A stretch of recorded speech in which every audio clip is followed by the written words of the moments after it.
When you think of the most clutch sportsmen of all time, who are the first names that come to mind? Those players who are able to calm their nerves under the most intense pressure and show the big match temperament to take their team to victory. Perhaps you're thinking of the linchpin of The Last Dance, Michael Jordan, or arguably the greatest footballer of all time, Cristiano Ronaldo. In rugby, one man has defined the term clutch over the years in ways that few others can match. Who might that be, you ask? Well, it's the guy they call the Iceman, Handre Pollard. Despite being around the international rugby scene for what feels like an eternity, Pollard is still only 30 years of age. With young up-and-comers looking to unseat him from the coveted Bok fly half jersey, Pollard will have to continue the form which got him a seat at the table all those years ago. The skills of Sasha, the magic of Mani, and the joy of watching Jordan Hendrickse has led some fans to say that Pollard's time could be over, and despite all he has achieved in the green and gold, that in fact he is overrated. So leave it to us to settle the debate and prove just how good Handre Pollard actually is. Now it's time to join as we do exactly that for one of the world's best. But before we do, we ask you to like the video, subscribe to our channel, and give us all your thoughts down below. Your engagement helps us to keep bringing you the best rugby content on YouTube. Now without further ado, let's get back to the video.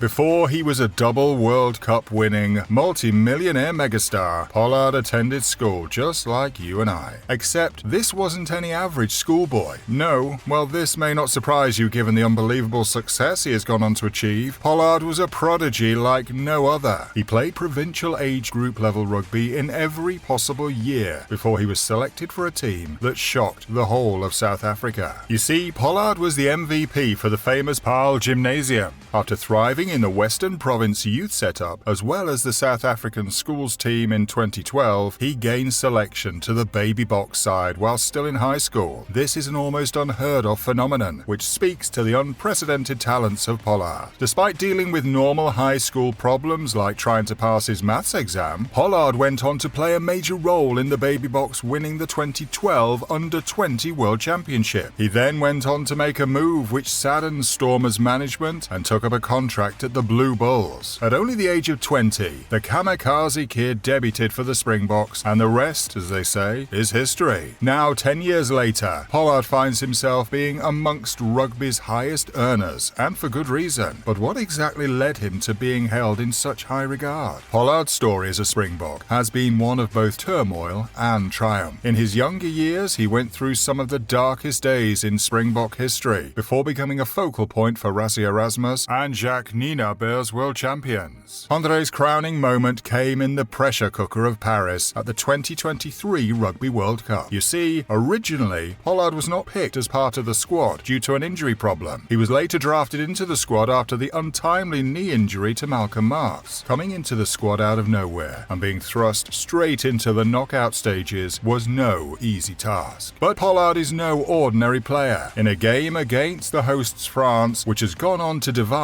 public opinion regarding the referee's decisions, Pollard stood tall to take the game by the scruff of the neck and kick the goals that would send the Springboks to the semis. A few days later, the Springboks faced Steve Borthwick's England. The Boks seemed to have completely bottled their chances of facing the All Blacks in the final before the inclusion of two men made the world of difference. Oxencha's destruction of the Red Roses scrum, mixed with Handre's heroic kicking performance, won the world champions the game, and into the final they went. In a clash of the titans for rugby's greatest rivalry, Pollard and co took on the challenge of the mighty Haka. In a game of inches, Pollard's points from the boot made the difference once again as the Boks won back-to-back World Cups. The quarterfinals, semi-finals, and the final were all decided by the smallest margin of 1 point. For every game, Pollard's reliable and trusty boot was the gap between victory and a devastating loss. In 2024, his fine form continued despite the introduction of new faces to the number 10 jumper. Mani Libbok, Sasha FM, and Jordan Hendrickse were all given opportunities to impress. Now a seasoned veteran, Pollard has won 80 test caps for the Springboks, overcoming injuries, personal setbacks, and dark days before the Rassie era began. As it stands, Pollard is the second highest Springbok point scorer of all time, with 772 points. The only man standing ahead of him on the list is the great Percy Montgomery, with 893 points. Do you think Pollard will will finish his career as the top point scorer of all time? Let us know down below in the comments. Going into the 2025 season, the news has broken that Pollard could be on the search for a new team, with Japanese club the Tokyo Sun Goliaths the favourite to sign the fly half. After leaving the Bulls in 2019, Pollard's ability has taken him to France in the colours of Montpellier, as well as to England for the legendary Leicester Tigers. In a generation of great fly halves, Pollard has had to compete with some unbelievable players to be considered amongst the best 10s in the world. In his younger years, he came up against a seasoned Dan Carter. Throughout the years, he has taken on the greatest from around the globe, such as Ireland's Johnny Sexton, Welshman Dan Biggar, England's Owen Farrell, and All Black duo Bowden Barrett and Richie Mo'unga. Now, with most of those names saying farewell to international rugby, at least for the time being, Pollard's rivals will include players such as the maverick Finn Russell, the underrated Paolo Garbisi, and the new, young and exciting Sam Prendergast. But perhaps Pollard's greatest challenge will come from his fellow countrymen. The earlier mentioned trio of Springboks all want what Pollard has. This creates a number of calls to be made by Coach Rassie. Do you start Pollard? Do you bring him on off the bench to steady the ship? Do you leave him out completely? Or do you go a little left field with the decision making and play Pollard at inside centre? Pollard's large size for a fly half means that he can cover the second receiver role as well as fly half. With the form of Damien De Allende showed in 2024 and the combination he has struck up with either Lucanio Am or Jesse Creel, this does seem an unlikely choice. But what is Pollard's case to still be chosen at 10? And is he really that good? Sure, we can look at what he has done in the green and gold and simply go based off historical performances. But the old saying goes in sport that you're only as good as your last game. There is the other side of the coin, though, that suggests that class is permanent, and Handre Pollard is a player that oozes class. All the options available to Rassie Erasmus bring a different arsenal of skills to the table, though. Handre Pollard brings with him experience which the others can't match. With that experience also comes the telepathic chemistry which he has built with DDA on his outside and Faf de Klerk on his inside. Pollard also forms a great partnership with either Willie Leroux or Damien Valemse in the 15 jersey, allowing them to operate as a second playmaker. Pollard is the rugby equivalent of an NFL quarterback, calling the shots and dictating the tempo of the game. While his younger counterparts pose more of an attacking threat, they cannot match Pollard's accurate goal kicking. Handre Pollard is unique in his ability to keep the scoreboard ticking from almost anywhere inside a 55-meter range. Able to slot drop goals, difficult penalties, and challenging conversions, he is almost irreplaceable for the box. Pollard's kicking out of hand is also second to none, and his up and unders have become a focal point of the Springboks' attacking kicking game plan over the years. But Pollard is so much more than just a kicking 10. While he doesn't take the ball to the line with the same reckless abandonment of Libok or Sasha, Pollard's passing is world class. Whether it's the offload in the tackle or the standing bullet pass that he loves to throw, Handre can still get the backline going. He also happens to be a very capable defender, but it seems that his greatest trait of all is his ability to calm the storm. This is invaluable to his teammates. When the going gets tough, when the chips are down, and when panic starts to set in amongst his peers, it's Pollard who takes charge and says, "Give me the ball, I've got this." A living legend for Springbok rugby, Handre Pollard still has many years left at the top of international rugby, despite the young and hungry Lions trying to take control of the pride. So how good is he actually? And is he overrated, underrated, or evenly rated? To us, Handre Pollard is a world-class player who will go down in the history books as one of the greatest players in his position of all time. In terms of Springbok rugby, perhaps only the great Nas Botha can challenge Handre's claim to being the greatest Bok fly half of all time. But we'll let you give us your choice down below. An excellent player in an excellent Springbok team, Handre Pollard will go down as an icon of the modern game. Overrated? No, surely not. With Percy's record in the scope and more Springbok success on the horizon, 2025 will be as interesting a year as any for the great Handre Pollard. Well, we hope you've enjoyed our take on the Iceman, and now it's your turn to tell us your thoughts down below. As always, thanks for watching. Be sure to like and subscribe. Until next time, bye for now.